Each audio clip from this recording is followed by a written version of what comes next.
Good morning. It's Monday, December 5th, and I'm recording this in Burnaby, BC. And I want to talk to you just for a few minutes this morning about something that we can all do health-wise that is very inexpensive, very simple, and very effective to I was going to say eliminate, that's probably not true, but drastically reduce the incidence of us getting COVID or any other respiratory infection for that matter. And it revolves around vitamin D. You've been hearing some stuff on this, and there's more and more news coming out. Now, first of all, I want to say I'm not a doctor. Okay, believe me, I'm not. But I was very, very fortunate for over 40 years to have an excellent doctor. His name was Meyer, and he became a dear friend of mine. He retired some years ago, recently passed away. I miss him. But he was unique in that he studied nutrition for many years, and in particular, his focus was on vitamin D. And I'm going to say he's probably one of the world authorities on D. He collaborated with doctors and scientists around the world. He lectured in the US, in Europe, and in Canada. Not a lot, but he did a little bit of tours some years ago. And so the information I'm going to share with you primarily is him speaking, if you'll pardon me. And I just want to share my screen with you. The reason I'm doing this today, I was listening to the news this morning, and we've been hearing a lot about children in particular that are coming down with respiratory problems, and they're in the hospitals, and there's wait ups, and there's lineups and whatnot. I think we can help with that. So let's just have a look at some information here, okay? Now, we've all heard, let's go about perspective. We've all heard about taking an aspirin a day, a baby aspirin a day. Doctors been prescribing this. Actually, it started in 1974. I'm not going to give you the history on it. I did some research on it.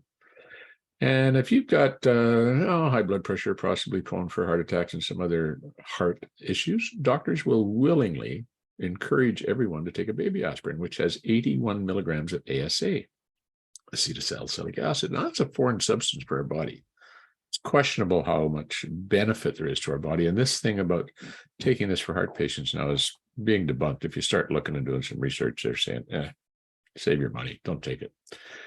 But let's compare that 81 milligrams of ASA to taking vitamin D. Now, for some reason that I've got theories around it, but can't explain, our system tends to use international units when it comes to taking vitamin D. It's very interesting. 50,000 international units of vitamin D is 1.25 milligrams. 10,000 is 0.25, and 5,000 IUs is 0.12 milligrams. So if you took 10,000 IUs a day for a year, that would be 91 milligrams a year. I've worked the math on this. I double-checked my numbers. Now, you'll willingly take 81 milligrams of ASA every day, just because some doctor tells you to do it. But if you took 10,000 IUs a day, many doctors would lose their mind, and you're taking 91 milligrams a year. Now, vitamin D is important to every single cell in your body, okay? And our government, Health Canada, same in the US, recommends we take 800 to 1,000 IUs a day. That's 0.02 milligrams. That would amount to 7.3 milligrams in a year. Just let that sink in.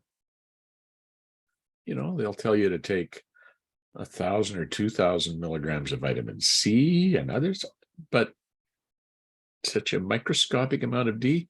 Now, our processed foods don't have as much D in them. We're not getting enough from our diet. We're not getting, particularly here in the Northern Hemisphere right now, the sunshine up here at this time of year won't give you any vitamin D. Nobody's outside with a shirt off anyway. It's too damn cold. And people have been staying indoors through COVID more than ever. How could we possibly expect our D levels to be up where they should be? Now, let's just talk about D levels for a minute. Harvard Health recommends a D blood level of they say it should be around 20 nanograms per milliliter. The US and the rest of the world use different factors. So we got a lot of American people maybe seeing this. Nanograms per milliliter is used in the US. So 20, and in Canada and most of the rest of the world, it's in nanomoles per liter. They just convert. It's 2.5 is the factor. So 50 nanomoles per liter is what they recommend should be your good level. Now let's just take a look at, there's a Maasai, you may have heard of the name, people, tribe, whatever you want to call them. They live in Kenya, right on the equator. Their average blood level is 46 nanograms or 115 nanomoles. They tend to be extremely healthy. They have low incidence of many forms of cancer. And I've tried that it's hard finding the research on this, but I'm willing to bet that their incidence of COVID in that country with those people is pretty close to zero. Okay.